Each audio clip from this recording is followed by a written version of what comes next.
Ya, kurang 2 menit lagi. Ini masih kurang 20 orang ya, kuotanya masih ada 20 orang, waktunya kurang 2 menit lagi. Masih 5-8 menit. Mas Febi, Mbak Dwi Puji Lestari, sing dipasang sik bayi ini.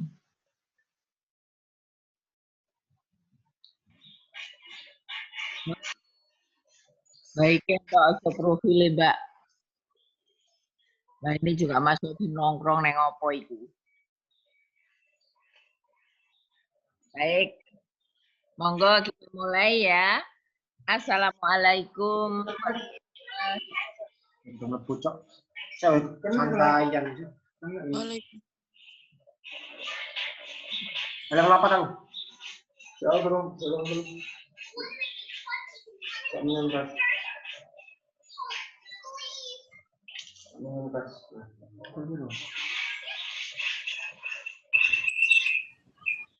Amin. Mas Awid, burungnya bunyi semua ini. Modulasinya di mute, Mas. Nah, kayak kalau kepemimpinan mati ya. Tahu dia. Oh, yang ini mau dilihat. Mas Hafiz, modulasinya di mute, Mas Hafiz. Kita mulai kuliah. Baik, saudara, mari kita mulai. Alhamdulillah hari ini kita sampai pada epidemiologi yang kelima. Pada epidemiologi yang kelima ini merupakan pertemuan yang kelima, sehingga masih kurang, setelah ini selesai, kurang 3 pertemuan lagi, baru kita melaksanakan UTS. Baik, kita lanjutkan. Monggo, apa saja yang akan dibahas pada hari ini?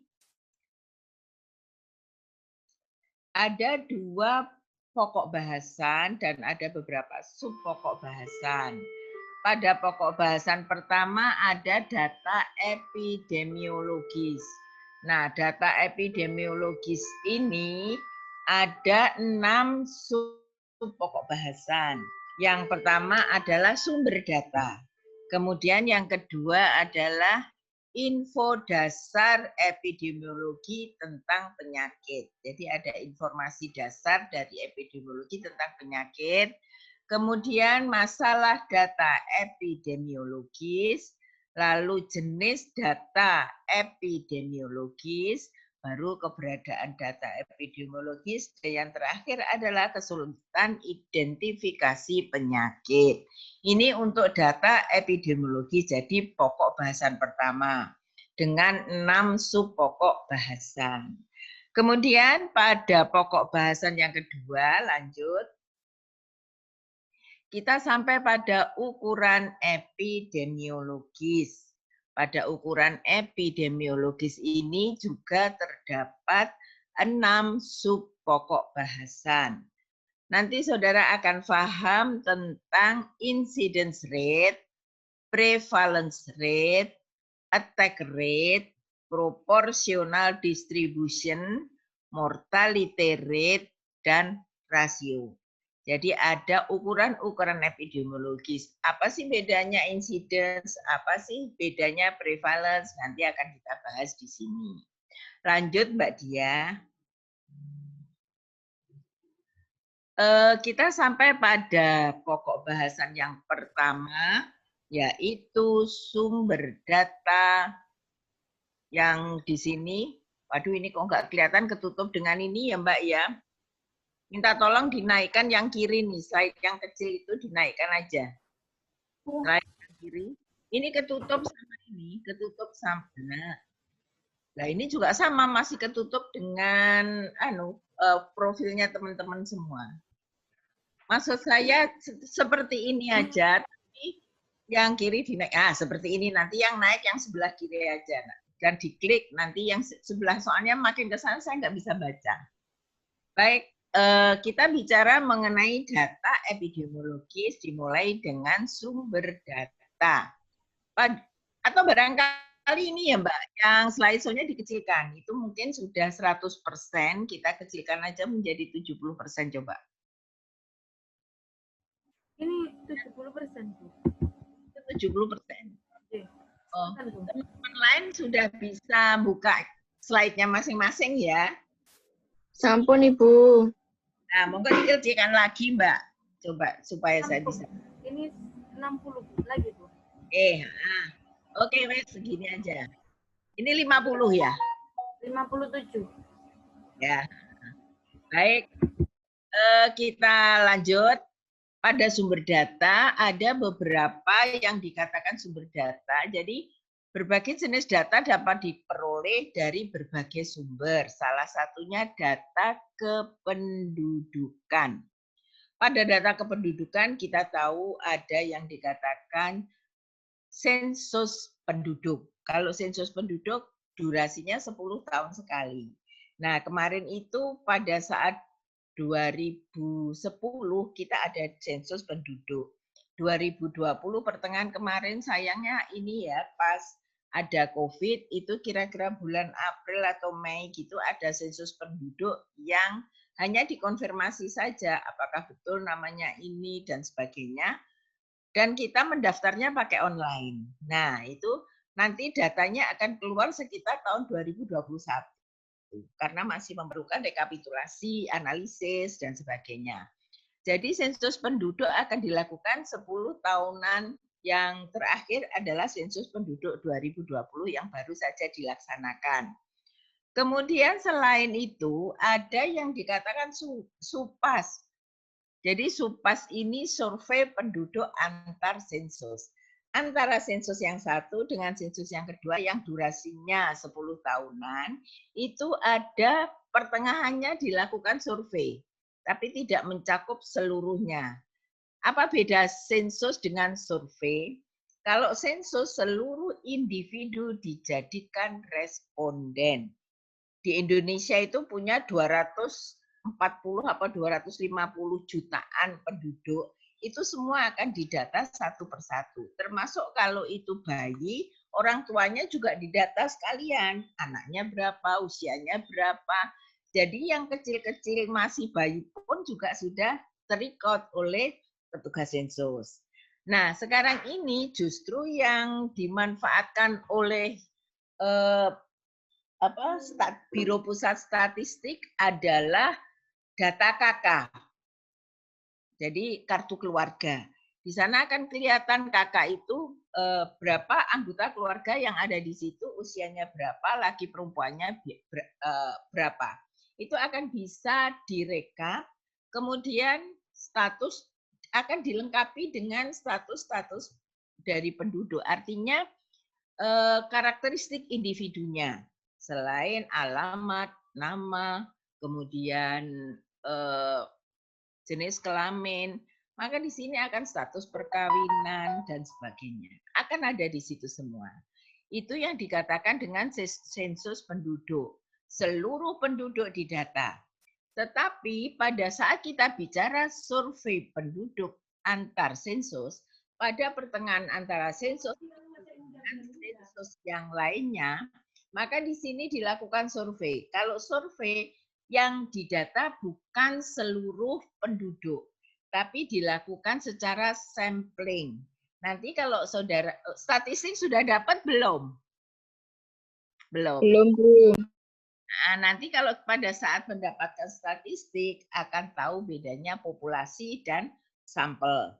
Kalau sensus penduduk sasarannya adalah populasi, kalau survei sasarannya adalah sampel. Sampel itu bisa diambil asal ngambilnya secara dikocok random, maka sampel itu akan representatif. Oleh karena itu, kalau survei penduduk antar sensus di sini akan dilakukan sebagian dari penduduk Indonesia ini yang akan disurvei. Ini malah lebih detail kalau survei penduduk antar sensus ini. Karena sasarannya lebih sedikit, tetapi data yang dikumpulkan lebih detail. Gitu. Ada juga sumber data dari Survei Demografi dan Keluarga Indonesia, SDKI. Nah, SDKI ini juga survei, jadi tidak semua penduduk itu ditanyai gitu kasarannya. Tidak semua penduduk dijadikan populasi ini dijadikan sampel, tapi hanya sebagian dari penduduk berdasarkan random sampling. Nah, lanjut. Data berikutnya bisa bersumber dari data kelahiran dan kematian. Data kelahiran dan kematian diperoleh dari pencatatan akte kelahiran dan akte kematian yang surat keterangan meninggal gitu. Dan klinik rumah bersalin atau tempat pelayanan kesehatan lainnya. Tolong difahami, kadang-kadang ada perbedaan persepsi. Misalnya yang kita tahu biasanya lahir mati misalnya. Persepsi lahir mati petugas kesehatan dengan Pak RT yang mencatat itu biasanya berbeda. Kalau di sini ada lahir mati menurut pengetahuan kesehatan adalah kelahiran yang begitu bayinya lahir tidak ada tanda-tanda kehidupan, langsung meninggal. Tetapi kadang-kadang kalau saudara melakukan survei akan mendapatkan data dari Pak RT. Oh, di sebelah sana Bu ada kematian, berarti dipikir itu bayi. Wong sudah baru 3 hari lahir terus mati. Padahal itu bukan kematian lahir mati bukan, tapi kematian bayi oke, tapi bukan lahir mati.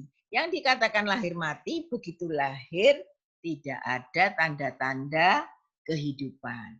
Kalau lahir bernafas kira-kira setengah jam itu pun namanya bukan lahir mati, sudah masuk pada kematian bayi.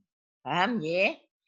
Nah, kemudian sumber data epidemiologis berikutnya adalah data kesakitan. Nah, data kesakitan ini didapat dari mana?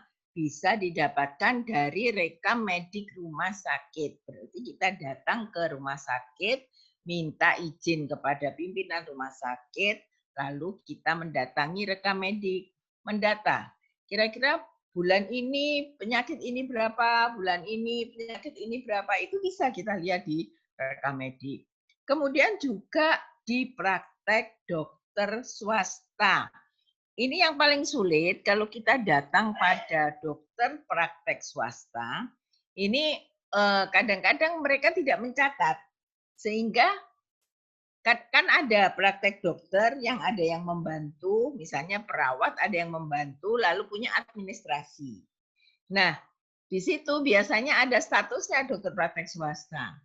Utamanya kalau dokter praktek swasta itu dokter spesialis pasti ada statusnya. Tetapi kalau kita dokter umum praktek swasta, biasanya mereka melayani sendiri dan tidak ada administrasi atau barangkali kita memerlukan buku catatan register kesakitan itu enggak ada, mereka enggak punya. Karena mereka melayani sendiri. Manajemen tukang cukur ya. Jadi begitu datang pasien dilayani, dikasih resep, lalu keluar. Tanpa dicatat, ada yang banyak seperti itu. Kemudian pendataan atau penelitian khusus. Nah, penelitian khusus atau pendataan ini bisa juga pada saat SUPAS yang tadi kita melakukan data survei data kesakitan, survei data kematian. Itu bisa kita lakukan pada saat kita melakukan survei penduduk antar sensus. Tapi secara khusus kita melakukan penelitian atau pendataan juga bisa. Misalnya sekarang Dinas Kesehatan Kabupaten Jember ingin melakukan pendataan tentang penyakit COVID-19. Ini bisa saja dilakukan, kira-kira berapa yang sakit, berapa yang positif, berapa yang meninggal, berapa OTG dan sebagainya. Ada datanya pada Dinas Kesehatan. Nah, berikutnya adalah data lainnya, misalnya penelitian atau data sanitasi. Biasanya kalau data sanitasi yang sangat diperlukan adalah bagaimana penyediaan air bersih. Nah, kalau kita sudah bicara penyediaan air bersih secara otomatis, maka akan mendata berapa penggunaan air bersih dulu. Keluarga itu menggunakan air bersih dari sumber apa? Apakah itu dari sumber sumur gali, sumur pompa tangan, atau barangkali dari sungai, atau barangkali dari PDAM. Nah, setelah itu kita lihat, kita bagi-bagi yang termasuk dalam sumber air bersih itu yang mana toh gitu. Nah, itu yang dikatakan penelitian atau data sanitasi. Atau data sanitasi juga bisa mengukur polusi udara dan juga bisa mengukur bagaimana kesadaran masyarakat untuk buang air besar. Artinya dalam satu desa itu berapa WC yang tersedia, berapa penduduknya, lalu kita lihat rate-nya berapa. Kira-kira satu WC itu kalau jumlahnya di penduduk di desa itu sekian dengan tersedia WC sekian, rata-rata di desa itu satu WC melayani berapa orang, seperti itu. Lalu ada lagi catatan imunisasi. Ini pada register imunisasi, siapapun petugas yang melakukan imunisasi pasti punya pencatatan. Karena penting sekali jangan sampai terimunisasi yang sama pada 2 kali atau terlewat tidak diimunisasi, karena ini akan membahayakan. Kemudian pencatatan pelaporan KB, keluarga berencana, RR, reporting, recording, peserta KB. Nah, KB ini bisa juga yang drop out berapa, kemudian berapa sih yang menggunakan IUD, berapa menggunakan kondom, ini ada semua catatan di sini. Nah, ini juga diperlukan sebagai data epidemiologi. Sumber-sumber ini sangat penting untuk pendataan epidemiologis. Tolong ini difahami. Lanjut, Mbak. Kita akan melanjutkan pada 10 sumber data surveillance sesuai dengan anjuran WHO. WHO adalah Badan Kesehatan Dunia, World Health Organization. Nah, ini punya ketentuan. Kalau ingin melakukan surveillance epidemiologi, maka ada 10 sumber data yang bisa dimanfaatkan. Misalnya yang pertama adalah registrasi mortalitas, jadi pencatatan kematian, laporan kesakitan, laporan morbiditas, laporan epidemi. Epidemi ini kalau kita sekarang kita sebut sebagai KLB, kejadian luar biasa. Kemudian ada investigasi laboratorium. Kalau investigasi laboratorium ini, data apa yang akan kita cari di sana? Misalnya, dari lab kita akan melihat berapa sih kira-kira yang dari hasil labnya. Kira-kira yang positif, betul-betul positif COVID itu berapa? Atau barangkali pada saat itu masih ada wabah demam berdarah. Bedakan wabah, KLB, kemudian pandemi, kemudian endemi. Kemarin kita sudah bicara tentang itu. Kemudian ada lagi investigasi kasus individu. Nah, kalau investigasi kasus individu ini datanya bisa dilihat dari rekam medik. Kemudian investigasi lapangan epidemik. Kalau investigasi lapangan epidemik biasanya ada tim surveillance yang turun ke penduduk melihat kira-kira penduduk itu bagaimana paparan terhadap suatu penyakit, tergantung apa yang akan dilihat. Apakah di situ terjadi epidemi penyakit demam berdarah, epidemi penyakit diare atau kolera, epidemi penyakit-penyakit lain yang ternyata di situ sangat membahayakan. Kemudian bisa juga hasil survei. Tadi sepintas sudah saya singgung yang berkaitan dengan survei. Misalnya ada survei yang berkaitan dengan survei penduduk antar sensus.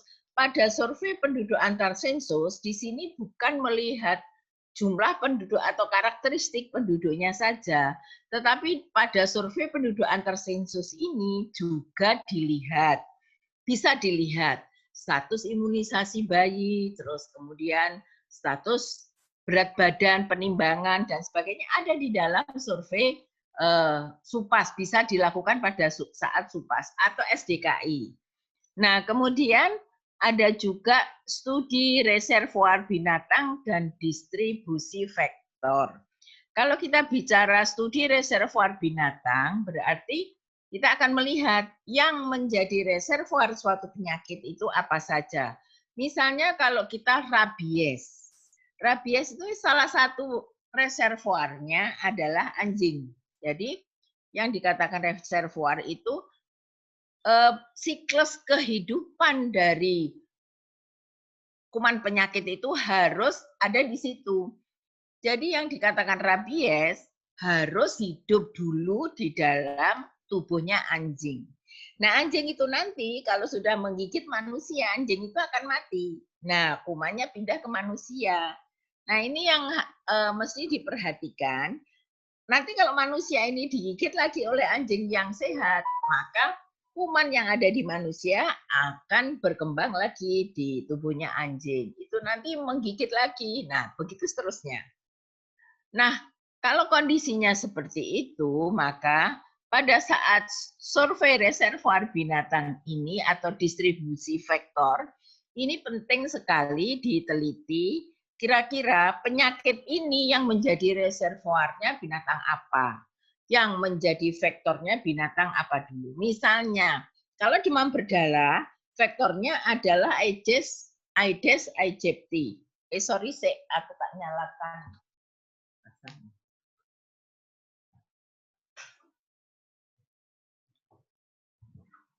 Maaf. Nah, kalau kita di sini distribusi vektor, kita lihat vektornya.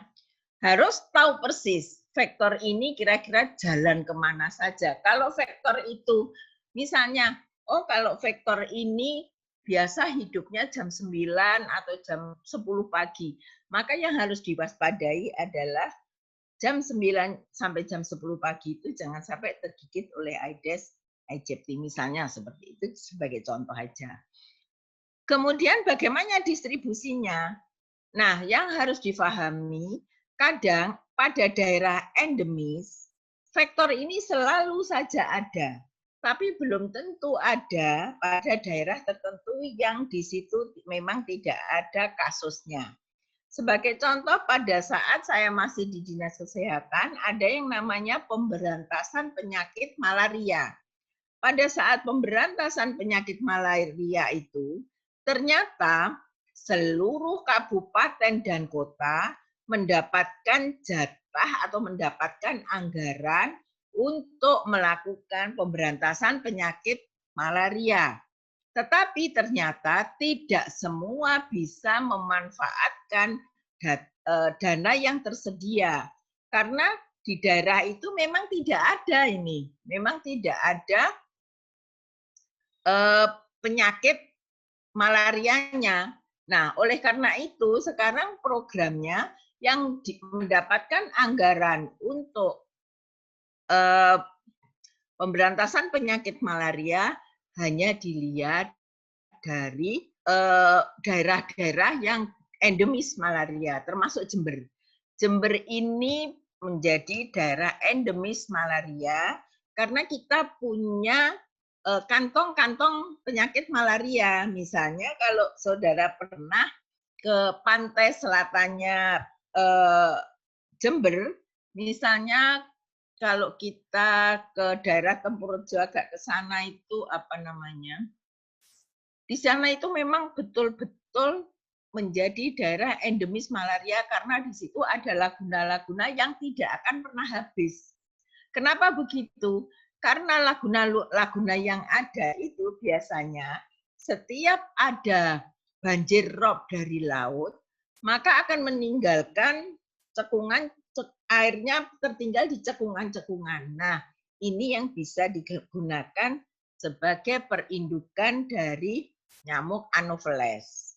Tetapi bagi daerah yang tidak ada tempat perindukannya, seperti kapan hari itu ada Mojokerto mendapatkan anggaran untuk pemberantasan penyakit malaria. Mereka tidak bisa menyerap karena memang di sana sepanjang tahun tidak ditemukan penyakit malaria. Beda dengan Jember, di Jember selalu ada penyakit malaria.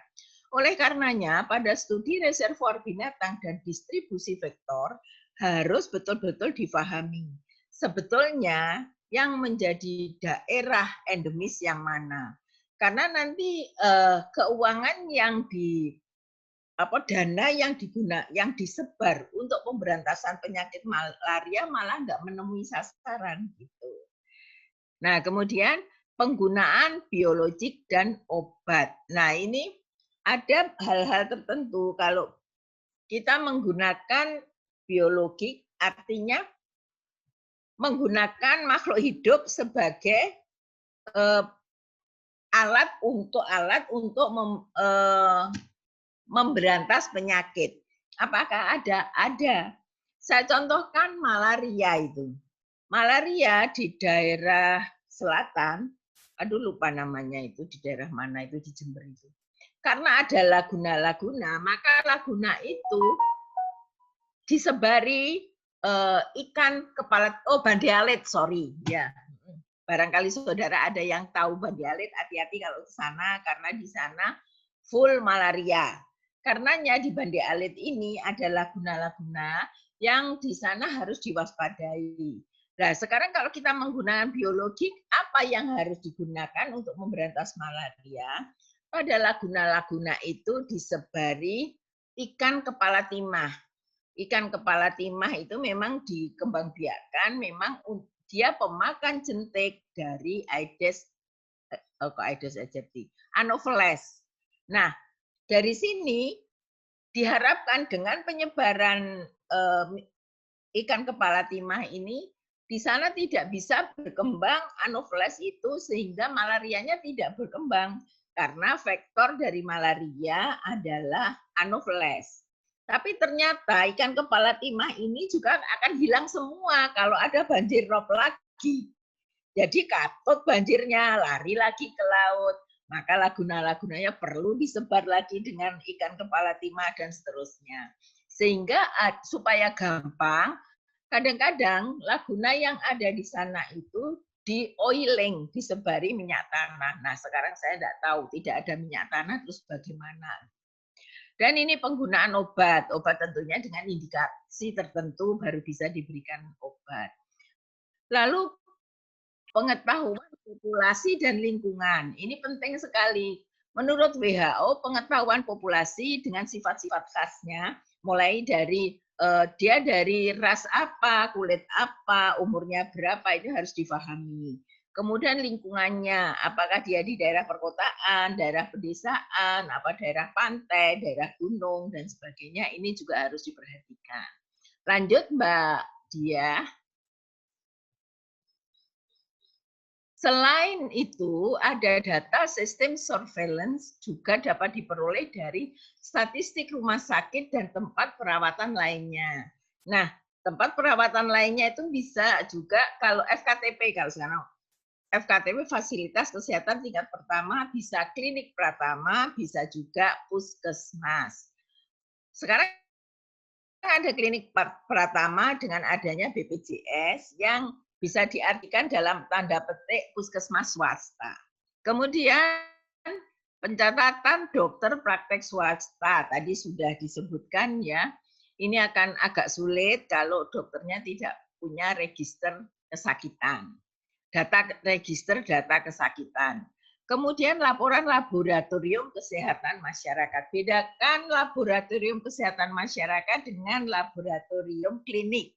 Kalau laboratorium klinik yang besar di sini adalah Parahita.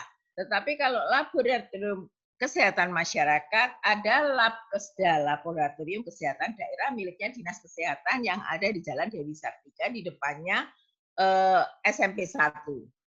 Nah, kemudian ada daftar absen kerja atau sekolah. Nah, presensi ini perlu. Makanya saudara barangkali nanti kalau pada saat dicek ulang, pada saat saudara ini sudah hadir, belum tercatat hadir, saya minta tolong dicek ulang. Karena apa? Presensi itu sangat perlu. Ya ini untuk data, bukan hanya data kehadiran saudara berkaitan dengan pendidikan, tapi ada juga yang berkaitan dengan sistem epidemiologi. Misalnya saat ini kebetulan daring ya, pada saat berkumpul semua, ada tatap muka, maka akan dilihat pada tatap muka itu kira-kira berapa orang yang kumpul, lalu barangkali kalau ada yang positif, lalu dilakukan tracing-nya gampang. Nah, ini yang pentingnya ada daftar absen kerja dan sekolah. Oleh karenanya, sekarang absensi atau presensi kerja di masing-masing kantor itu sangat diutamakan pada masa pandemi seperti sekarang ini. Kemudian survei telepon atau survei rumah tangga. Survei SKRT juga ada, survei kesehatan rumah tangga. Data yang diminta adalah data kesehatan rumah tangga secara keseluruhan, status imunisasi anak, status kesehatan lansia, dan sebagainya itu ada. Itu dimasukkan dalam survei rumah tangga. Bisa dilakukan melalui survei wawancara, tapi juga bisa by telepon. Saya pernah waktu itu saya juga kaget, terpilih telepon rumah saya, terpilih sebagai responden pada saat SKRT, survei kesehatan rumah tangga. Kemudian laporan mass media. Nah, ini mass media sekarang banyak sekali ya. Ada yang mass media yang daring, ada juga yang mainstream, itu monggo. Kita manfaatkan sebanyak-banyaknya laporan mass media yang berkaitan dengan sistem surveillance. Kadang kita tidak tahu, tapi tahu-tahu muncul di koran. Di daerah ini ada masyarakat yang tahu-tahu lumpuh. Itu betul-betul terjadi di Jember, di daerah Karangduren Balung, itu dulu kita tidak tahu kalau itu adalah cikungunya. Pada saat itu hampir kira-kira berapa rumah ya? Pertama ditemukan 16 rumah. Penduduknya semua sekeliling gitu. Itu seperti lumpuh mendadak. Nah, ternyata cikungunya itu vektornya sama dengan demam berdarah, yaitu Aedes aegypti. Lalu tiba-tiba hal yang sama, ada kelumpuhan di daerah Rambi Puji. Kenapa kok bisa begitu? Nah, karena orang yang dari Karangduren ini tadi pindah ke Rambi Puji dan mereka membawa penyakit, di situ ada vektornya, ada Aedes aegypti, maka berkembanglah di sana.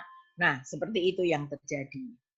Sumber data sangat bervariasi antar negara atau lokal sesuai dengan perkembangan program kesehatan masing-masing. Kemajuan program kesehatan, jadi kalau ada kemajuan program kesehatan, maka sistem reporting-nya juga maju dan lengkap. Nah, ini untuk negara yang berkembang biasanya karena kemampuan dari SDM-nya juga belum bagus, maka sistem recording-nya juga belum sebagus negara maju. Lanjut. Kita bicara sekarang mengenai informasi dasar epidemiologi tentang penyakit. Yang pertama harus difahami, kita kemarin sudah satu kuliah tersendiri tentang riwayat alamiah penyakit.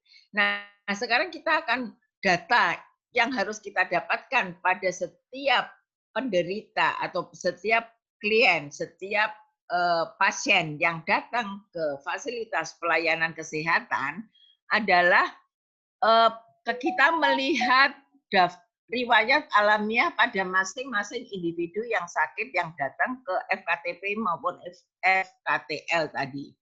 Nah, misalnya kohor pelangsungannya bagaimana? Di sini harus digali betul pada saat akses pertama kali mereka individu yang sakit itu di fasilitas kesehatan. Lalu indikator awalnya bagaimana? Kita tanyakan. Kalau perlu di sini harus dilakukan penunjang diagnosa, misalnya dengan laboratorium atau barangkali dengan CT scan dan sebagainya. Lalu pengaruh berbagai obat-obatan. Kira-kira yang sudah diminum obat apa saja gitu. Lalu ada kemungkinan kesembuhannya bagaimana. Kita kadang-kadang ada berita, wah ini sudah tidak ada harapan sembuh dan sebagainya. Kadang-kadang petugas kesehatan menyampaikan seperti itu pada keluarga pasien yang membuat kita deg-degan, misalnya seperti itu. Kemudian kebutuhan pelayanannya apa? Nah, sekarang agak memudahkan karena hampir setiap rumah sakit mempunyai alat-alat penunjang medik. Misalnya ada CT scan, ada MRI, ada USG, laboratoriumnya juga sudah canggih, misalnya seperti itu. Kemudian dilihat, karena kita bicara riwayat alamiah pada individu, maka kita lihat pemeriksaan apa saja yang sudah dilakukan pada individu yang datang ke tempat pelayanan kesehatan di mana kita bekerja, misalnya seperti itu. Lalu dampak sosialnya bagaimana? Nah, kalau kita bicara dampak sosial kaitannya dengan riwayat alamiah penyakit, bisa jadi kita menanyakan berkaitan dengan berapa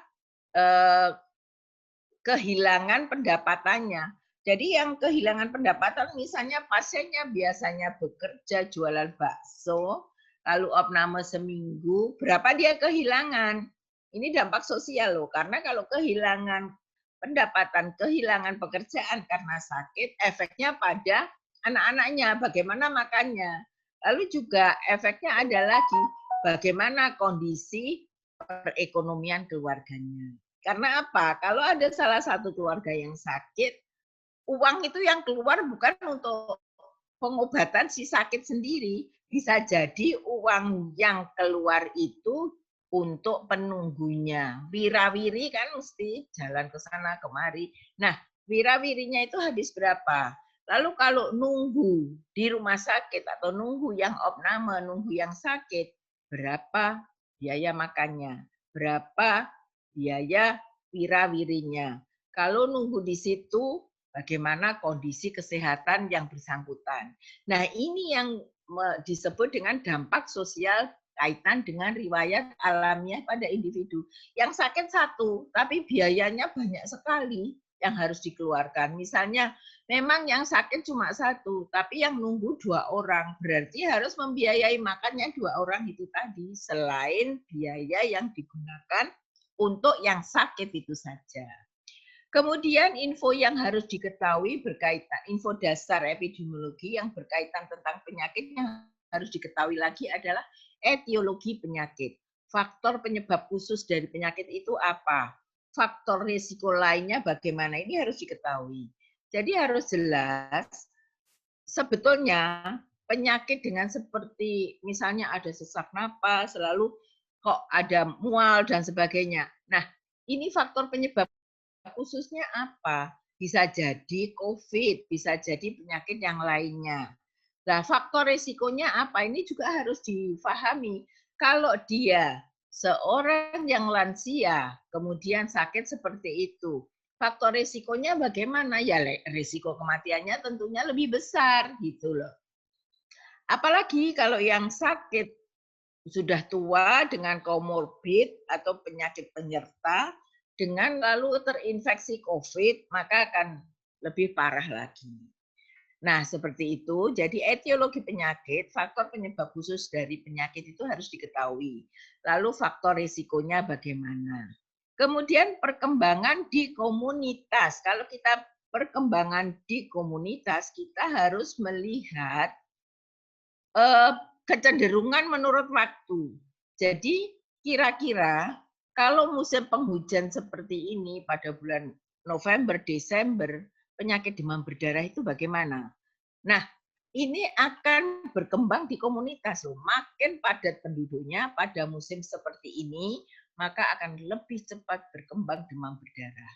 Apalagi kalau di dalam lingkungan yang slum ya, yang sanitasinya juga enggak bagus, kemudian juga saya lucu ini lihat siapa ini, Mbak Hanum Nurin, ini gambarnya kucing lucu ini. Hehe, kucingnya ikut kuliah. Saya lihat satu-satu loh, senang saya lihatnya sambil ngomong. Nah, kemudian saya lanjutkan.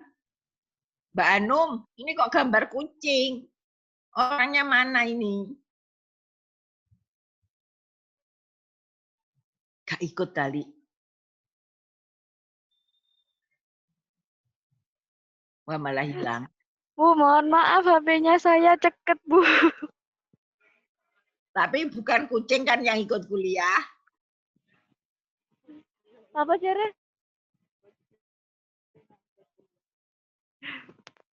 Hanum mana ini tak golek. Oke, kita lanjut.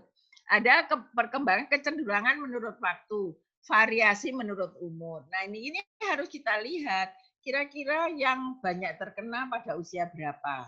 Kemudian menurut waktu, pada musim apa penyakit itu berlangsung, itu perlu diketahui. Kemudian info dasar berikutnya yang harus diketahui berkaitan dengan penyakit adalah perbedaan dalam kejadian penyakit. Misalnya kejadian penyakit pada laki-laki dan perempuan perlangsungannya berbeda. Pada etnik Jawa, Madura, kemudian kalau Jawa Madura barangkali tidak terlalu berpengaruh, kecuali dalam yang berkaitan dengan makanan pokoknya. Nah, yang berpengaruh itu misalnya ras, dari yang kulit kuning, kulit hitam, kulit sawo matang, itu biasanya ini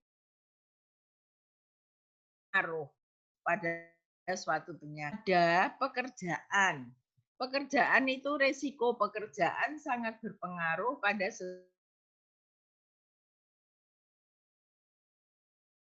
lalu ada di sini memerlukan perhatian yang khusus. Misalnya kalau pekerja laboratorium, selalu kontak dengan, saya tidak bisa bayangkan ya, dia memeriksa darah, memeriksa urin. Nah itu kalau orang yang penyakit menular yang bisa diturunkan melalui urin, melalui darah, ini kan bahayanya lebih besar. Nah ini yang kemudian harus diperhatikan. Lalu kelas sosialnya.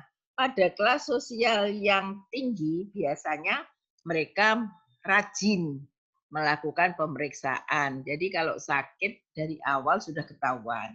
Lalu area geografis. Kalau kita bicara area geografis, seperti yang saya sampaikan kemarin, Jember bagian utara dan Jember bagian selatan berbeda.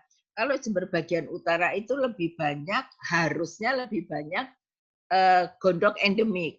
Bagian selatan harusnya tidak banyak gondok endemik karena di sana gampang mendapatkan ikan yang notabene di sana konsumen yodiumnya lebih tinggi karena ada dalam logikanya orang-orang Jember Selatan bisa mengkonsumsi yodium yang lebih tinggi sehingga di sana prevalensi gakinya rendah. Tapi ternyata sekarang prevalensi Jember bagian utara, bagian selatan, bagian timur, bagian barat itu sama saja. Kenapa? Karena yang di bagian selatan pun mereka juga jarang mendapatkan input yodium karena tangkapan ikan semuanya dijual.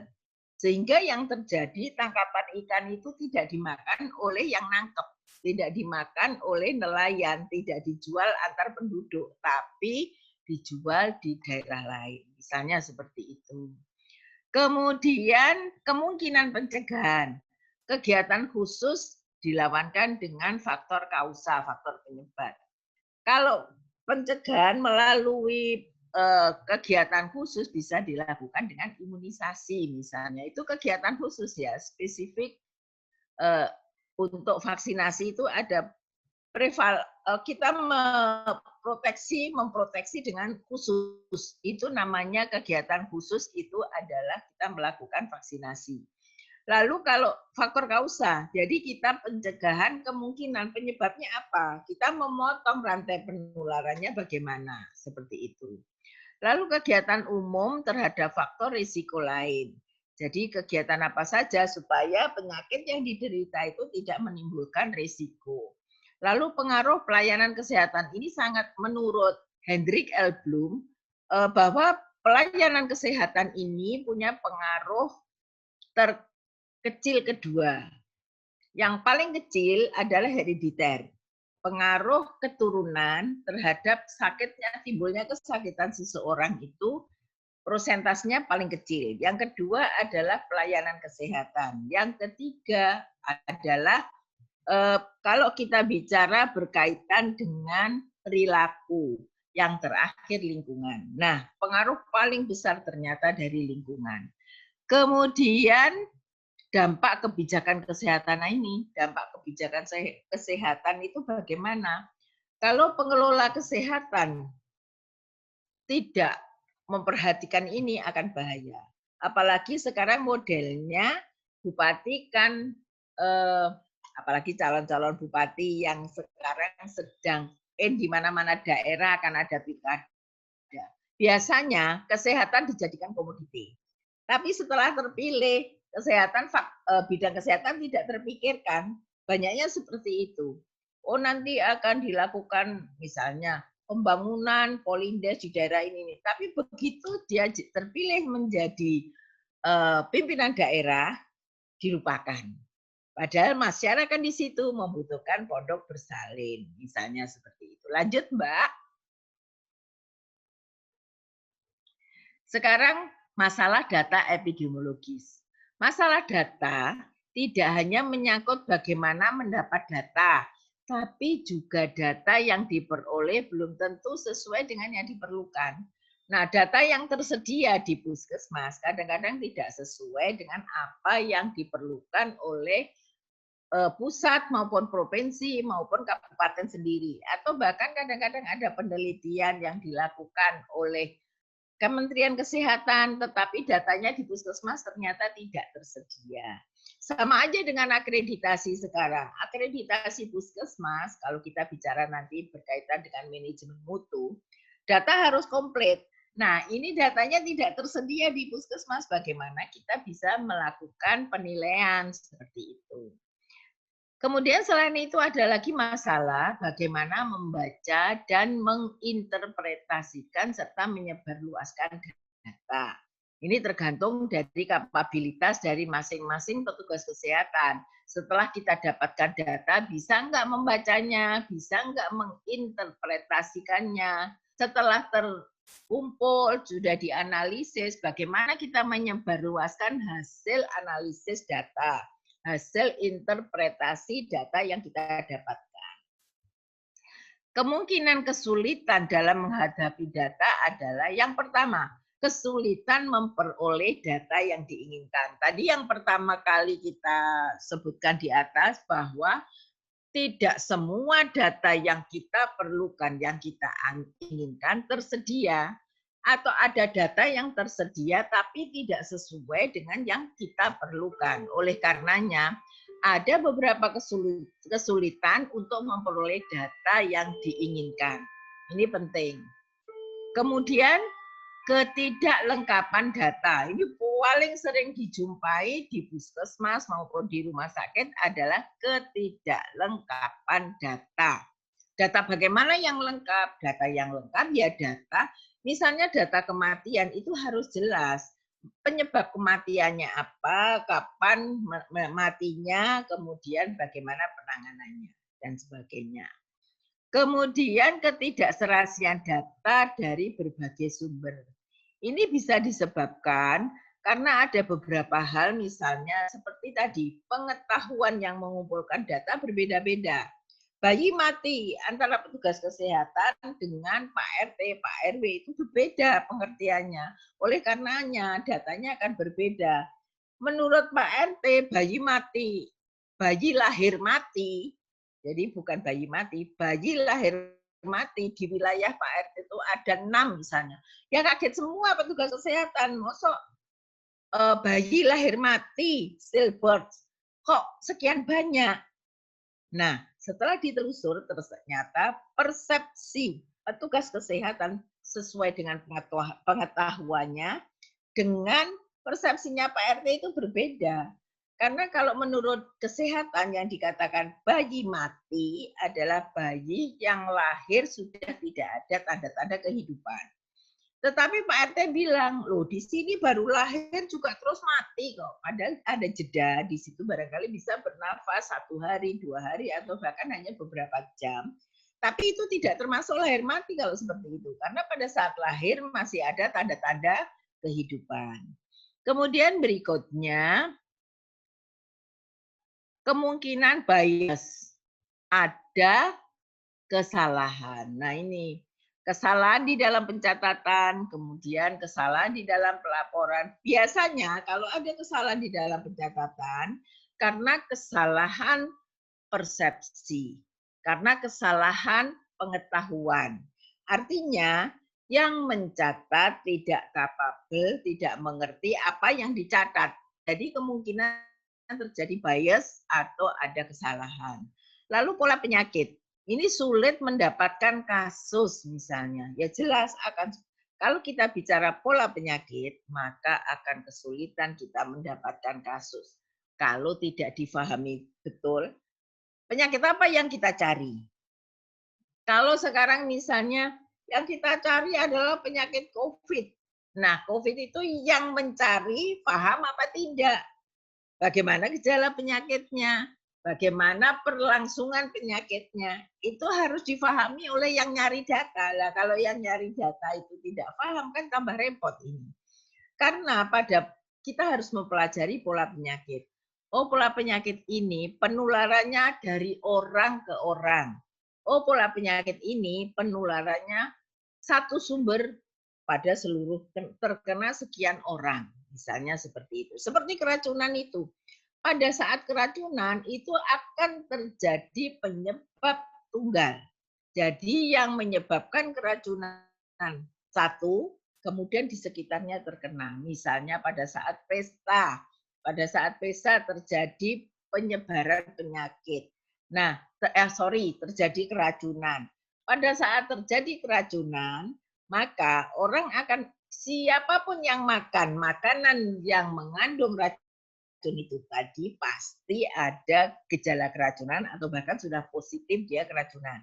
Itu yang dinamakan dengan penyebaran satu sumber dan penyebaran dari orang ke orang. Nah, itu kalau COVID kita kumpul kok nggak boleh. Itu berarti juga penyebarannya dari satu sumber, bukan, beda. Karena kalau COVID itu ada yang membawa penyakit, dia akan menularkan ke orang lain. Jadi menular dari orang ke orang, seperti itu. Lanjut. Sekarang kita bicara data, jenis data epidemiologis. Ada yang dibagi menurut data, dibagi dua, yaitu menurut cara pengumpulan dan menurut sumber pengumpulan. Kalau cara pengumpulan ada dua macam, yaitu data langsung dan data tidak langsung. Kalau data langsung, kita wawancara langsung dengan sumber informasi. Kalau data tidak langsung, melalui media tertentu untuk mendapatkan sumber informasi. Misalnya kalau saya mencari data hasil imunisasi, lalu saya datang ke puskesmas langsung cari bidannya. Berapa Mbak pencapaian target imunisasi di sini Mbak Bidan ini? Saya tanyakan lagi Mbak Bidan ini. Akhirnya ketemu seluruh puskesmas itu yang tervaksinasi berapa orang. Beda kalau saya menanyakan langsung ke puskesmas. Di puskesmas itu ada bagian pencatatan pelaporan, lalu saya tanya, di sini bulan ini wilayah kerja Puskesmas A ini bulan ini berapa yang imunisasinya lengkap. Data dari situ bisa kita ambil. Kalau kita ngambilnya dari bidannya langsung satu persatu, maka ini kita sebutkan dengan kita mengumpulkan data langsung. Kalau yang tidak langsung, kita menghubungi puskesmas melalui media puskesmas, kita bisa mengambil data dari puskesmas. Atau bahkan data dari dinas kesehatan, karena pasti dinas kesehatan mempunyai data dari tiap puskesmas yang ada di wilayah kerjanya. Itu yang dikatakan pengumpulan data dengan cara tidak langsung. Nah, kalau menurut sumber pengumpulan, ada data primer dan data sekunder. Sama ini data yang didapat langsung dari tangan pertama. Tangan pertama kita mendapatkan data dari pasien yang kita jadikan responden. Lalu data sekunder, data yang didapat dari pihak yang lebih dulu mengumpulkan. Yang lebih dulu mengumpulkan siapa? Misalnya data kesakitan COVID, kita langsung menanyakan time of onset dari penyakit COVID yang dialami oleh penderita A ini berapa? Kita tanya langsung pada penderita A. Tapi itu namanya data primer. Tapi pada saat kita menanyakan pada para medis yang merawat, maka di sini kita mendapatkan data sekunder. Lanjut. Kita bicara keberadaan data epidemiologis. Kalau kita bicara keberadaan data epidemiologis, ini datanya tersebar pada semua tingkat. Jadi tidak terkumpul di Dinas Kesehatan Kabupaten atau Provinsi saja, tapi tersebar ke seluruh tingkatan jenjang administrasi. Nah, misalnya data tentang kesehatan per kecamatan bisa ditemukan di Dinas Kesehatan Kabupaten. Tetapi data per kecamatan itu tidak akan saudara temukan kalau saudara menanyakan pada Dinas Kesehatan Provinsi. Mereka tidak akan punya data per kecamatan. Yang dikumpulkan oleh Dinas Kesehatan Provinsi adalah pengumpulan data tentang kesehatan yang dikumpulkan per kabupaten. Jadi kalau provinsi mengumpulkan data per kabupaten, tapi kalau kabupaten mengumpulkan data per kecamatan. Beda lagi kalau di puskesmas mengumpulkan data apa? Yang dikumpulkan adalah data per desa, seperti itu.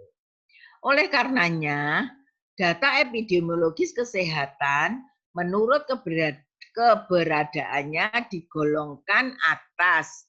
Di sini data internasional disajikan oleh WHO atau organisasi kesehatan lainnya.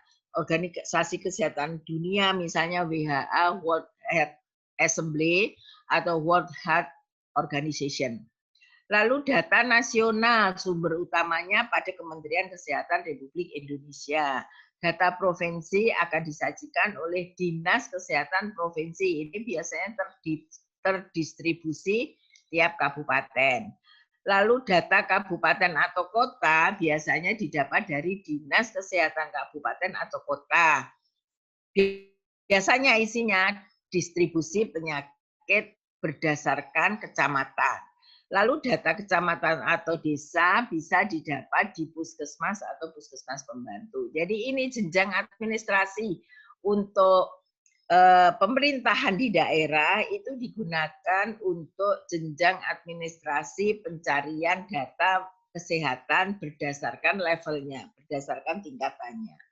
Lanjut. Kita bicara mengenai kesulitan mengidentifikasikan penyakit. Dalam suatu upaya untuk mendapatkan gambaran keadaan penyakit pada masyarakat dapat ditemukan berbagai sumber kesulitan. Nah, sebetulnya kalau kita akan mengumpulkan data kesakitan, apa saja sih yang didapatkan? Apa kesulitan apa saja lagi yang dijumpai oleh peneliti atau oleh yang mengumpulkan berkaitan dengan data yang diperlukan oleh pengumpul data ini tadi. Yang pertama, kesulitan untuk spektrum penyakit. Penyakit bersifat asimptomatik, tidak jelas, tidak khas. Jika punya remisi yang panjang atau pasien mati mendadak, penyakit justru sulit diidentifikasi. Nah, spektrum penyakit ini kan semua rata-rata, kalau yang dilihat simptomnya, semua penyakit rata-rata akan mengalami demam dulu, pusing dulu, mual dulu. Jadi kalau kita bicara mual itu ya, satu kata mual itu indikator dari penyakit berbagai macam. Misalnya mual, bisa jadi asam lambungnya naik, bisa jadi mahnya, bisa jadi hepatitis, bisa jadi penyakit, sekarang ini COVID juga ada mual-mualnya seperti itu. Kemudian tingkah pasien. Ada pasien yang kalau ditanya pada saat anamnesa dia malu, takut, sulit komunikasi, atau kemampuan ekonomi terbatas untuk mencari pengobatan. Jadi menjadi dokter sendiri, ngobati sendiri dengan obat-obat tradisional misalnya begitu. Nah, tingkah pasien yang malu, takut, sulit komunikasi biasanya dialami pada pasien yang menderita penyakit menular seksual. Nah, pada saat misalnya terkena gonore, itu dokter atau perawat harus pandai-pandai menyelami. Dapatnya dari mana? Ada yang bilang, soalnya saya kalau jalan itu berhenti di kamar mandi ini, di pom bensin dan sebagainya. Enggak pengaruh, karena kalau penyakit menular seksual, menularnya pasti karena adanya hubungan seks. Nah, ini harus difahami betul juga dari sisi kesehatan higiene perorangannya gitu. Nah, kemudian tingkah dokternya kurang terlatih atau kurang pengalaman. Nah, ini dalam menyelami pasien, rupanya dokter juga ada yang kurang pengalaman. Lalu pelayanan kesehatan, kesalahan laboratorium, kesalahan pelaporan, kekurangan fasilitas. Memang kadang-kadang laboratorium itu ada kesalahan di dalam penghitungan misalnya. Dalam satu lapang pandang dari mikroskop itu bisa dihitung berapa kira-kira kemungkinan terjadinya penyakit ini. Kalau ada indikatornya, kalau ada kuman penyakit sejumlah ini, maka ini sudah langsung masuk penyakit ini. Taunya dari mana? Ya pasti ada indikator dan diperiksa darahnya, misalnya diperiksa urinnya dan sebagainya. Kemudian lanjut Mbak, kita pada topik yang kedua, yaitu ukuran epidemiologi. Pada hari ini kita membicarakan ada dua pokok bahasan. Yang pertama tadi, pokok bahasan sudah kita habiskan tentang data epidemiologi. Sekarang kita masuk pada ukuran epidemiologi. Di sini nanti barangkali yang perlu saudara pelajari, nanti akan saya keluarkan beberapa rumus yang saudara harus menghitung. Mau tidak mau harus menghitung. Di dalam UTS ya. Nah, ada 3 serangkai bentuk dasar ukuran epidemiologi. Rate, ratio, dan proportion. Rate, rasio, dan proporsi kalau bahasa Indonesianya. Apa yang dikatakan rate, apa yang dikatakan rasio, apa yang dikatakan proporsi, nanti kita akan sampai di situ. Paling sering digunakan untuk mengukur dan menjelaskan peristiwa kesakitan, kematian, dan statistik vital yang lainnya. Jadi kalau kita harusnya kita bicarakan dulu statistik, baru masuk epidemiologi. Tapi saudara belum menerima statistik, tapi sudah mendapatkan epidemiologi. Ini memang kalau orang lahir itu sungsang. Harusnya kepalanya lahir dulu, baru kakinya. Ini kakinya keluar dulu. Kepalanya belakangan. Ini lahir sungsang. Harusnya habis statistik dapat epidemiologi. Kenapa? Karena statistik adalah dasar-dasar dari kita belajar epidemiologi ini. Karena dalam epidemiologi di sini ada ukurannya. Nah, ini sekali lagi saya ulang, bentuk dasar dari epidemiologi ada 3 serangkai yang harus difahami yang berkaitan dengan rate, rasio, dan proporsi. Rate, rasio, dan proporsi ini paling sering digunakan di dalam penghitungan epidemiologi. Misalnya, kesakitan bisa diukur dengan angka incidence. Insiden berarti kita bicara rate, incidence rate. Kemudian angka serangan, sedangkan kematian diukur dengan angka kematian. Kalau kita bicara angka kesakitan, bicara tentang kesakitan yang kita cari pasti angka kesakitan dan angka serangannya gitu. Nah, kalau memang yang kita cari angka kematiannya, maka yang diukur ya kalau yang kita cari kematiannya ya kita ukur adalah angka kematiannya. Sekarang sedang adanya COVID ini angka yang terinfeksi. Jadi infected rate. Berapa persen yang terinfeksi, berapa persen yang meninggal. Itu sangat penting di dalam penghitungan risiko untuk COVID-19. Kemudian penggunaan perhitungan ini dimaksudkan untuk memberi ukuran yang lebih objektif terhadap peristiwa yang akan diukur. Sebab dengan hanya mengetahui angka absolut atau mutlak, angka absolut mutlak kasus dan kematian tidak cukup memberikan gambaran ukuran suatu masalah epidemiologis. Jadi kalau kita hanya bicara berkaitan dengan sakitnya misalnya di Jember kemarin yang positif COVID-20 selesai. Nah itu nggak bicara apa-apa kalau kita hanya bicara tentang jumlah kesakitan yang ada di Kabupaten Jember. Hari ini nggak ada kematian hari kemarin yang mesti dilaporkan hari ini. kesakitannya 20 orang, kematiannya tidak ada. Berarti itu apa? Angka absolut dan itu tidak berarti apa-apa kalau kita tidak carikan rate-nya. Berapa jumlah penduduk Jember, rate-nya berapa persen hari ini, ada kenaikan apa tidak dibanding dengan hari kemarin, ada kenaikan atau tidak, dilihat tanggal yang sama pada bulan yang lalu, pada 2 bulan yang lalu, dan sebagainya. Itu yang dikatakan. Oleh karenanya perlu sekali ada rate, rasio, dan proporsi.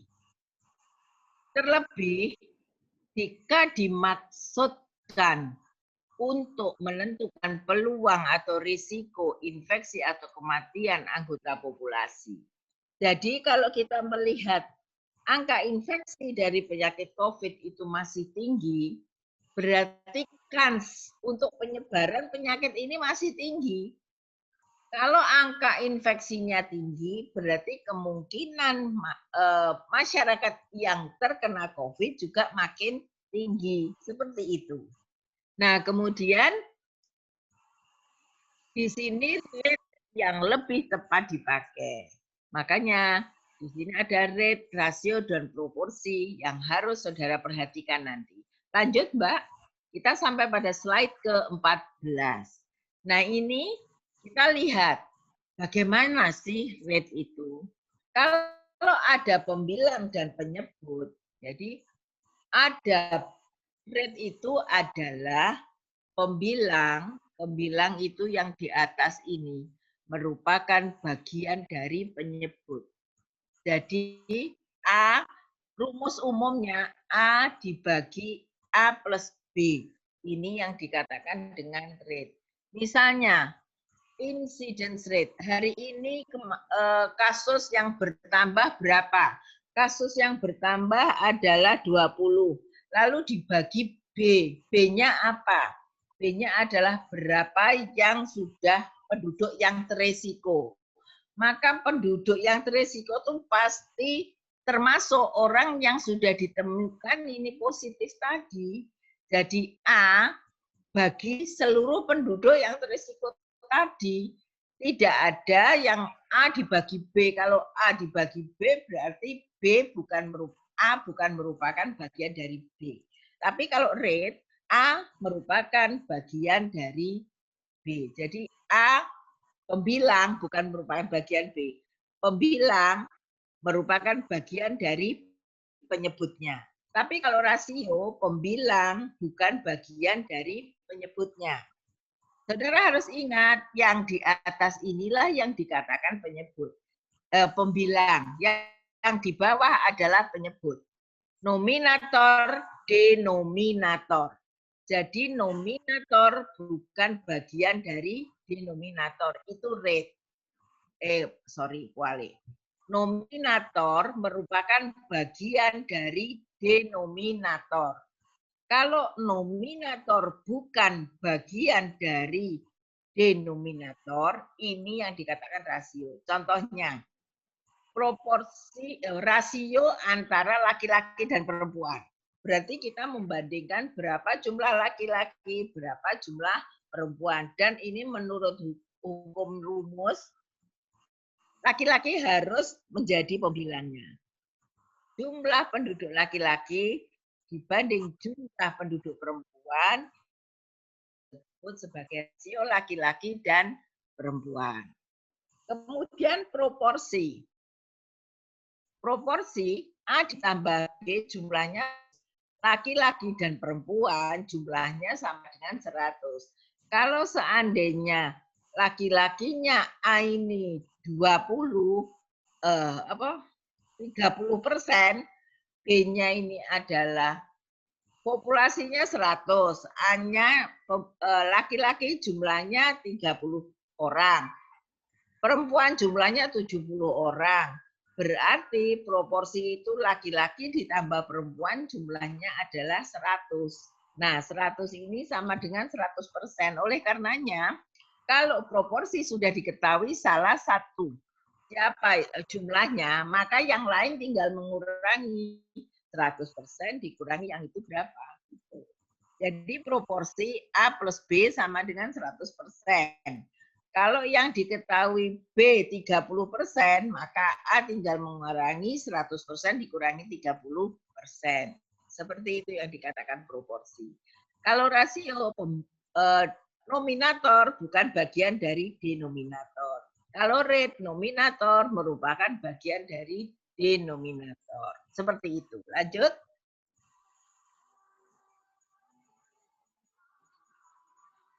Nah, kita sekarang nah, minum dulu.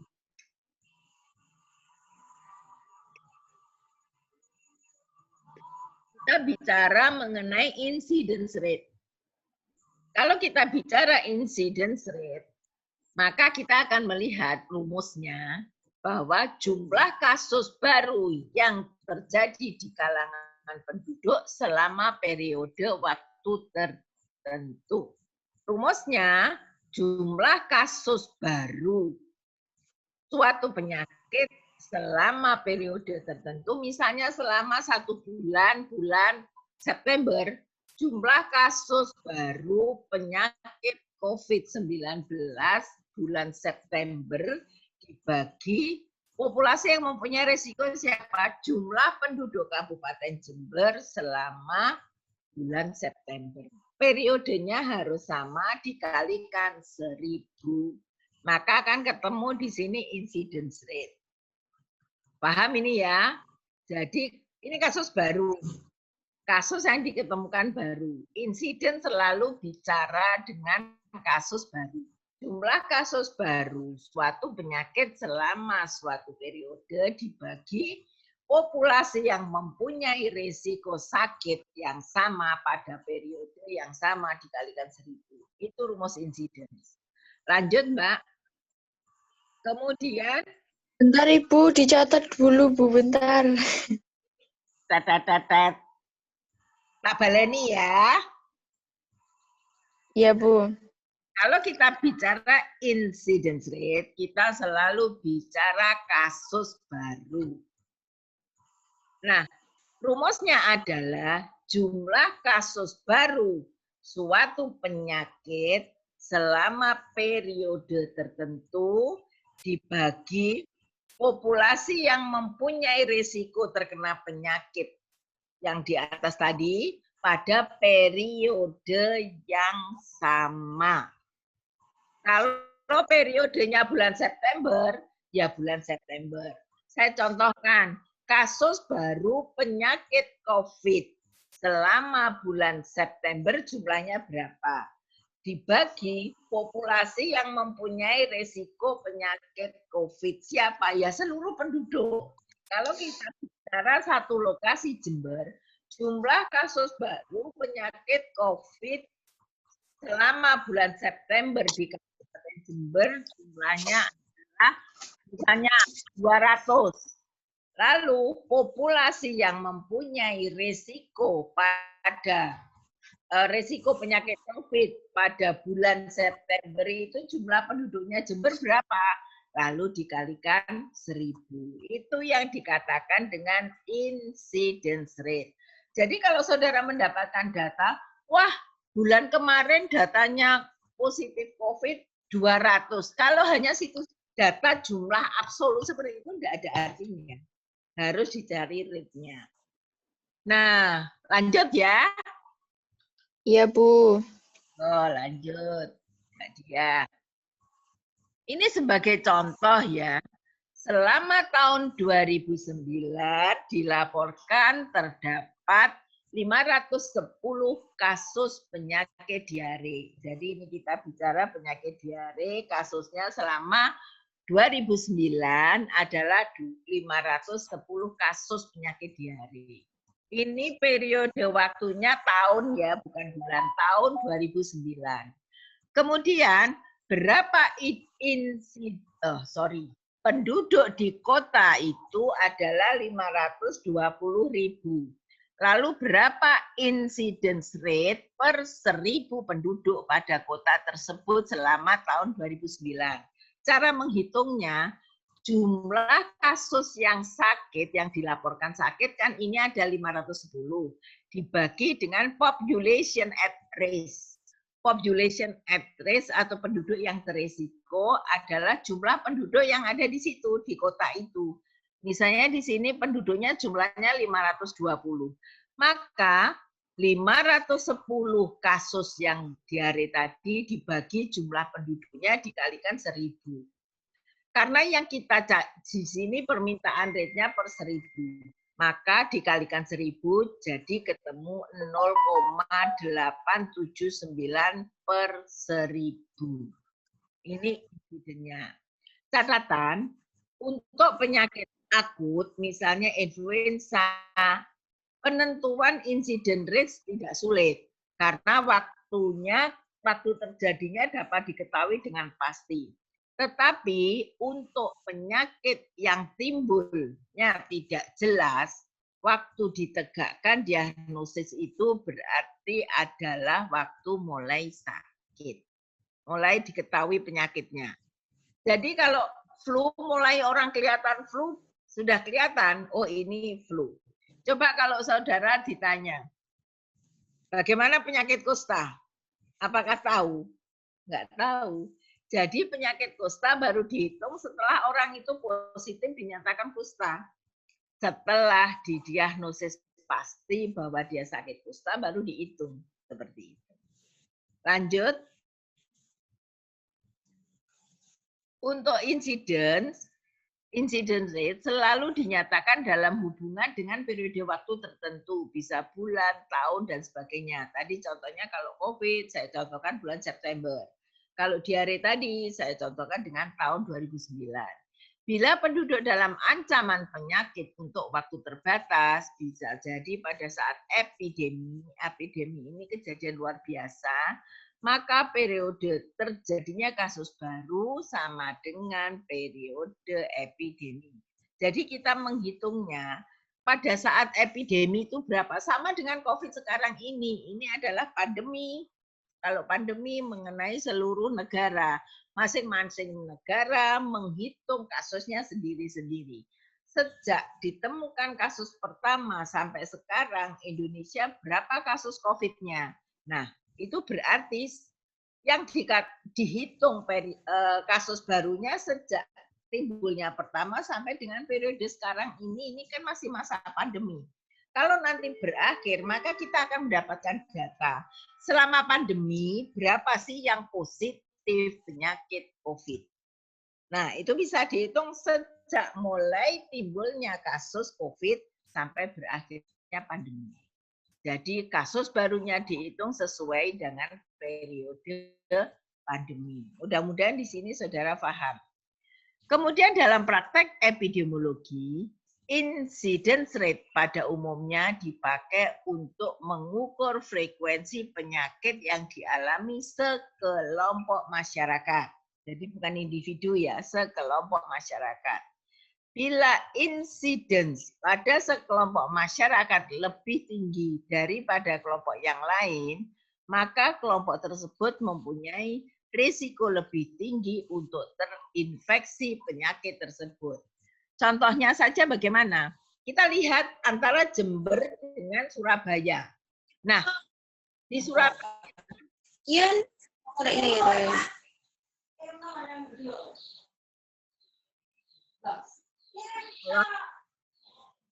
Tolong yang modulasinya belum di-mute dulu. Ya. Saya contohkan untuk yang kejadian baru-baru ini berkaitan dengan COVID.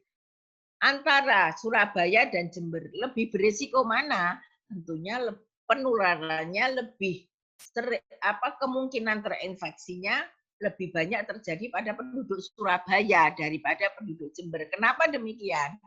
Karena kejadian penyakit atau kasus yang ditemukan, kasus COVID yang ditemukan di sekelompok penduduk, jadi sekelompok penduduk di kota Surabaya, dengan kejadian positif COVID-19 di Kabupaten Jember berbeda. Lebih banyak terjadi di Surabaya.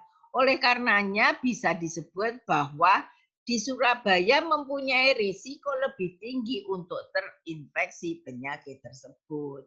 Sehingga orang dari Surabaya kalau mau ke kota lain harus melakukan rapid test atau swab test misalnya seperti itu. Jadi makin tinggi kasus pada suatu daerah menunjukkan bahwa penduduk yang ada di daerah situ resiko terinfeksinya lebih besar daripada penduduk di luar daerah itu gitu. Lanjut.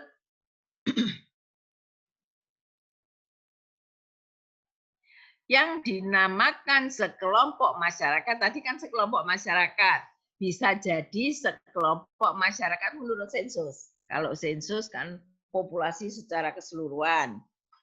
Atau bisa juga sekelompok masyarakat area sosial ekonomi. Misalnya, sekelompok masyarakat nelayan dibandingkan dengan sekelompok masyarakat petani, dibandingkan sekelompok masyarakat buruh perkebunan tembakau. Itu berdasarkan sosial ekonominya, area sosial ekonomi.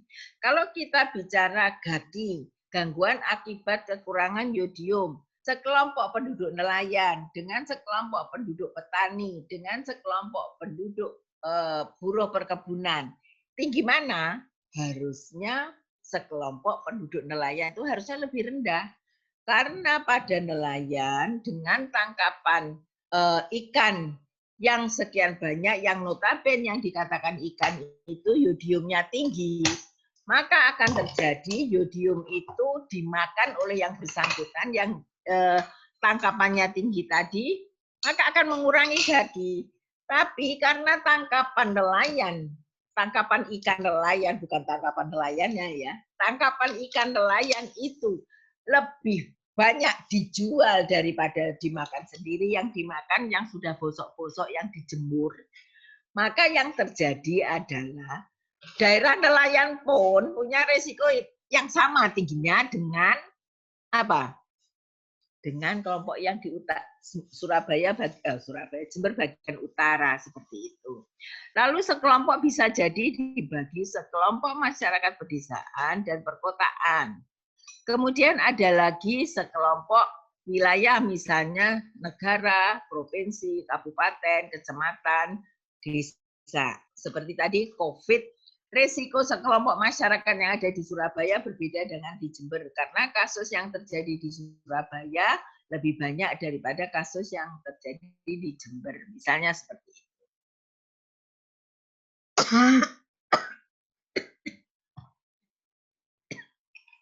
Saya minum lagi. Lalu ada sekelompok masyarakat sekolah atau militer. Ini jelas militer itu merupakan milieu tersendiri ya.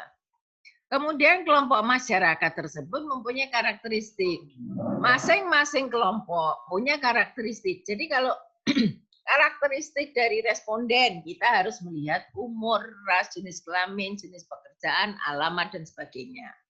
Dalam praktek ada keterbatasan, kurangnya rincian data yang dilaporkan. Nah ini data yang dilaporkan misalnya COVID positif di Kabupaten Jember jumlahnya sekian.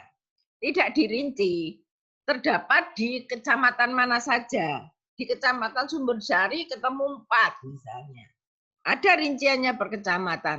Tapi ternyata tidak dirinci ketemunya di desa apa. Nah itu akan menyulitkan dalam treatmentnya. Kemudian kurangnya informasi jumlah penduduk dalam kelompok masyarakat, utamanya jumlah penduduk antar sensus. Kadang-kadang jumlah penduduk antar sensus itu kan harus diekstrapolasi untuk melihat seluruh penduduk itu saat itu berapa. Biasanya kalau kita bicara mengenai hasil survei penduduk antar sensus, biasanya kan namanya survei juga tidak mencakup seluruh populasi, hanya beberapa saja. Lanjut, Mbak. Berikutnya adalah secara ideal, denominator atau penyebut meliputi penduduk yang terisiko tetapi biasanya sulit untuk didapat. Oleh karenanya mesti yang dicari jumlah penduduk tengah tahun. Ya dikatakan jumlah penduduk tengah tahun pada saat bulan Januari. Kalau ini waktunya udah lewat ya. Bulan Januari sampai dengan bulan Desember itu jumlahnya berapa lalu dibagi 2. Itu yang disebut dengan jumlah penduduk pertengahan tahun. Tetapi untuk mendapatkan itu kita kan harus melewati Januari sampai Desember. Nah, bagaimana caranya? Ya pada saat pertengahan tahunnya apa toh? Berarti Juni. Ya akhir Juni itu jumlah penduduknya berapa? Nah, itu biasanya dijadikan sebagai denominator. Jangka waktu yang dipakai biasanya tahun kalender. Tetapi jangka waktu lainnya yang juga bisa digunakan asal bisa dijelaskan. Misalnya mingguan.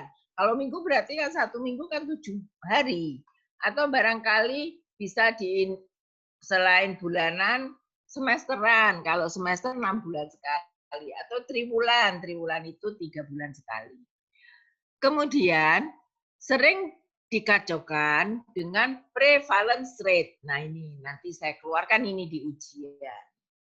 Incidence rate beda incidence rate dan prevalence rate. Tolong ini diperhatikan saat ini, jadi saudara bisa paham betul. Yang dikatakan incidence rate, pembilang atau nominator yang di atas, jadi kalau ada pembagian yang di atas, pembilang terdiri atas orang yang mulai sakit selama periode tertentu. Jadi misalnya bulan September, berapa yang terkena kasus baru COVID-nya. Jadi kasus baru, orang yang baru ditemukan sakit, mulai tanggal 1 September sampai 30 September itu berapa? Nah, itu berarti sebagai pembilangnya. Tetapi kalau prevalence rate, pembilang terdiri atas semua orang yang sakit selama periode tertentu. Jadi kasus baru yang tadi seperti yang insiden, ditambah orang yang jatuh sakit pada sebelum waktu tersebut, tetapi masih sakit dalam bagian waktu tersebut. Bagaimana ini cara memahaminya? Kalau tadi kasus baru pada bulan September yang dihitung adalah mulai bulan 1 September sampai 30 September, berapa sih kasusnya yang positif? Nah, kalau prevalence rate, selain kasus itu ditambah yang bulan Agustus, bulan September masih sakit berapa? Yang bulan Juli, tapi September masih sakit berapa? Itu yang disebutkan sebagai orang yang jatuh sakit sebelum waktu tersebut, tapi masih sakit dalam bulan September. Nah, paham ya? Kalau incidence rate, kasus baru saja yang dihitung. Kalau prevalence rate, kasus baru yang ditemukan pada bulan itu, ditambah kasus lama. Yang dikatakan kasus lama adalah kasus positif yang terjadi sebelum bulan September tadi. Bulan Agustus ada sisa 8, bulan Juli masih ada sisa 2. Jadi kasus baru ditambah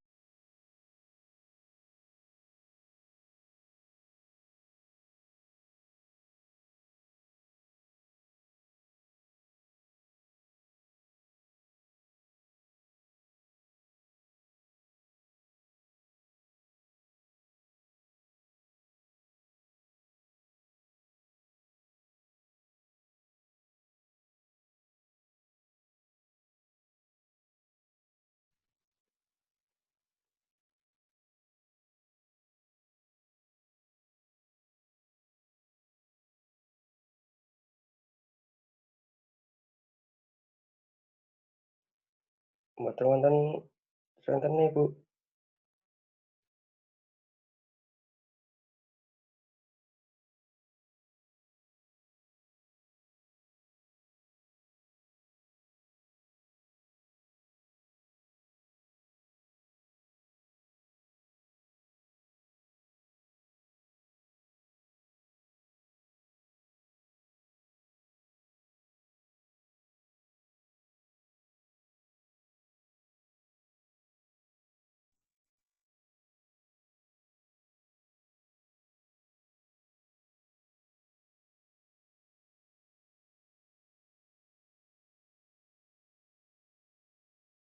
Halo, hilang yo. Iya, Bu.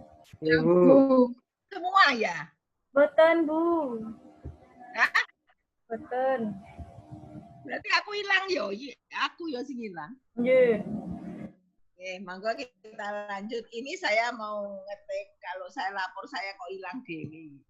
Monggo kita lanjutkan. Prevalence rate adalah jumlah kasus baru ditambah jumlah kasus lama suatu penyakit yang terjadi di kalangan penduduk pada periode waktu tertentu dibagi penduduk teresiko dalam periode waktu yang sama.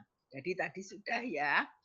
Rumusnya adalah jumlah kasus baru ditambah jumlah kasus lama suatu penyakit pada suatu periode waktu dibagi jumlah penduduk seluruhnya pada periode waktu yang sama atau ini population at risk dikalikan 1000. Ini tadi sudah saya jelaskan. Monggo lanjut kita bicara mengenai contohnya. Bagaimana incidence dan prevalence kita menghitung. Dilaporkan pada tahun 2005, penderita DBD yang masih dirawat pada tahun 2006, berarti ini periodenya bukan bulanan, tapi tahunan. Dilaporkan pada tahun 2005, penderita DBD yang masih dirawat pada tahun 2006 di Kabupaten Jember berjumlah 400 orang. Sedangkan penderita DBD, berarti ini kasus lama ya. Sedangkan penderita DBD pada tahun 2006 sebesar 600 orang. Ini kasus baru. Penduduk Kabupaten Jember tahun 2006 adalah 2 juta jiwa. Berapa incidence rate dan berapa prevalence rate penyakit demam berdarah di Kabupaten Jember per 1000 jiwa pada tahun 2006. Nah, kalau incidence rate yang kita cari adalah penderita baru saja. Tahun 2006 penderita barunya adalah 600 orang. Maka 600 orang dijadikan sebagai pembilang atau nominator. Penyebutnya atau denominatornya adalah penduduk yang terisiko di Kabupaten Jember adalah 2000 jiwa. Sedangkan untuk prevalence harus ditambah kasus lama. Kasus lama itu yang mana? Adalah kasus 2005, tahun 2005 yang masih dirawat pada tahun 2006. Ini 400 orang. Maka di sini 400 ditambah 600 dibagi 2 juta. Dikalikan 1000. Tadi hasilnya 0,3 promil, yang sini 0,5 promil. Paham ini ya, gampang dingertiin. Monggo lanjut. Sebentar Ibu dicatat Bu, bentar aja.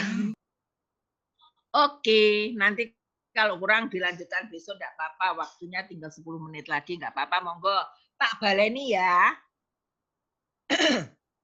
Ya, Bu. Karena nanti saya jam 10 juga harus sudah berangkat ke DKT untuk kontrol. Ya, monggo. Waktunya tinggal 10 menit, nanti kalau nggak selesai ya kita lanjutkan tinggal sedikit kok minggu depan. Dilaporkan pada tahun 2005, penderita demam berdarah yang masih dirawat pada tahun 2006 di Kabupaten Jember berjumlah 400 orang. Ini namanya kasus lama. Kemudian penderita DBD pada tahun 2006 sebesar 600 orang. Ini kasus baru. Kasus 2005 yang masih dirawat itu namanya kasus lama. Kasus 2006 yang baru ditemukan itu namanya kasus baru. Kasus lama 400, kasus baru 600. Penduduk yang terisiko, population at risk adalah penduduk Kabupaten Jember, jumlahnya adalah 2000 jiwa. 2 juta jiwa. Lalu disuruh menghitung incidence rate dan prevalence rate. Tentunya kita menggunakan rumus incidence rate. Kasus baru dibagi dengan population at risk. populasi yang terresiko atau jumlah penduduk Kabupaten Jember. Jadi di sini 600 dibagi 2 juta dikalikan 1000 karena di sini per 1000 orang. Ketemunya 0,3 promil. Sedangkan prevalence rate itu kasus lama ditambah kasus baru. Kasus lamanya kasus tahun 2005 yang masih dirawat pada tahun 2006 ditambah dengan kasus yang baru ditemukan tahun 2006 atau kasus baru sejumlah 600. Jadi 400 ditambah 600 dibagi population at risk. Dibagi jumlah penduduk terisiko, yaitu 2 juta. Dikalikan 1000, maka hasilnya 0,5 promil. Sampun nggih? Sampun, Bu. Nah, monggo Mbak Dia lanjut. Slide ke-22. Kita bicara mengenai attack rate. Kalau kita bicara mengenai attack rate, adalah incidence rate yang dinyatakan dalam persen. Tolong dipahami. Kalau incidence rate kan dikalikan 1000, satuannya promil. Tetapi kalau attack rate itu dinyatakan dalam persen yang diterapkan pada suatu kelompok penduduk dalam suatu waktu yang terbatas. Misalnya pada saat epidemi atau pada saat pandemi saat ini, gitu ya. Rumusnya adalah jumlah kasus selama epidemi dibagi populasi yang mempunyai risiko pada saat epidemi. Jumlah kasus selama pandemi COVID dibagi dengan seluruh penduduk Indonesia pada saat adanya pandemi. Contohnya itu, dikalikan 100%. Bukan promil ya, bukan dikalikan 1000 promil, tapi dikalikan 100%. Kenapa demikian? Karena waktunya terbatas bukan 1 tahun, tapi pada waktu epidemi atau KLB, atau pada waktu pandemi dan sebagainya. Monggo lanjut. Slide nomor 23. Sebagai contohnya, ada epidemi atau disebut juga kejadian luar biasa atau KLB, disebut juga sebagai outbreak penyakit X. Di sini datanya adalah pria jumlah kasusnya 19. Wanita jumlah kasusnya 7. Nah, di dalam penduduk jumlahnya 96. 96 penduduk itu terdiri atas dalam satu kelompok penduduk terdiri atas 87 orang pria dan 9 wanita. Lalu yang ditanya attack rate-nya pada saat KLB penyakit X tadi berapa?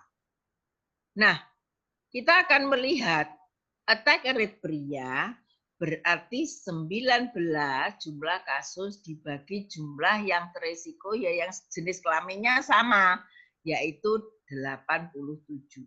19 dibagi 87 maka ketemu dikalikan 100% ketemu 21,8%. Sedangkan wanita yang tadi kasusnya 7 tapi penduduknya hanya 8. Jadi attack rate wanita lebih besar karena 7 dibagi 9, bukan 8 tadi 9, dikalikan 100% ketemu 77,8%. Nah, kalau attack rate seluruhnya berapa? Ini tidak bisa dijumlahkan. Harus menghitung jumlah kasusnya 26, jumlah penduduk yang terisiko pada saat KLB adalah 96. Jadi 26 dibagi 96, Maka dikalikan 100 ketemunya 27,1.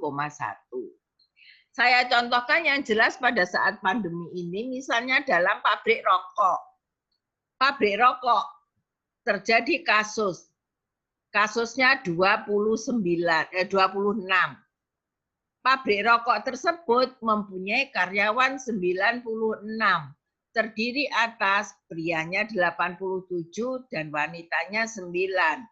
Kasus 26 ini tadi yang pria 19, yang wanita 7. Sehingga kalau dicari attack rate pria pada penyakit COVID yang ada di pabrik rokok X, maka di situ ditemukan 19 kasus yang positif pria di pabrik rokok tadi, buruh pabrik tadi, dibagi dengan jumlah karyawan pria 19 dibagi 87, ketemu 21,8. Sedangkan untuk wanita, kasusnya itu tadi yang positif COVID 7, tapi karyawan wanitanya hanya 9. Karyawan penyakit di pabrik COVID di pabrik rokok itu tadi. Maka dihitunglah berapa attack rate pria, berapa attack rate wanita. Tadi attack rate prianya 21,8. Lah wanita ini jumlah buruhnya lebih kecil kasusnya, meskipun hanya 7, tapi dibandingkan dengan penduduknya jadinya besar. Penduduk pria wanitanya hanya 9, kasusnya 7. 7 per 9 kali 100% ketemu 77,8%. Attack rate keseluruhannya 26 kasus dibagi dengan 96 penduduk atau karyawan tadi dikalikan dengan 100% ketemu 27,1%. Attack rate penyakit COVID pada perusahaan atau pabrik rokok A, maka ketemu 27,1%. Tinggi loh ini. Catatan, attack rate keseluruhan didapat dari pembagian dari total kasus, di sini 26, dengan jumlah penduduk keseluruhan, jumlah seluruh karyawan 96. Bukan dari penjumlahan attack rate pria yang di sini 21,8 dan attack rate wanita di sini 77,8. Jadi attack rate keseluruhan 26 dibagi 96. Ini saudara yang harus difahami dulu. Waktu kita sudah habis. Maka dari itu kuliah hari ini saya sudahi. Tolong Mbak Dia dicatat kita sampai pada slide 23. Nanti kita lanjutkan dengan slide nomor 24. Tolong sudah mulai belajar ya.